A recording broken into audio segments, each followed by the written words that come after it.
पश्चिम बंगालच्या राजकारणामध्ये गुरुवारी पहाटेपासूनच हाय व्होल्टेज ड्रामा पाहायला मिळाला।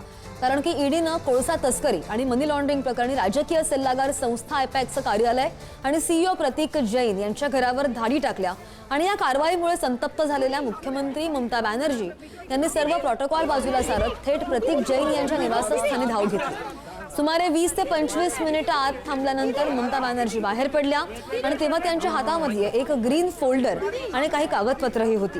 ईडी माझ्या पक्षाची रणनीती, उमेदवारांची यादी आणि निवडणूक डेटा चोरण्याचा प्रयत्न करतंय असा गंभीर आरोप सुद्धा यावेळी त्यांनी केला।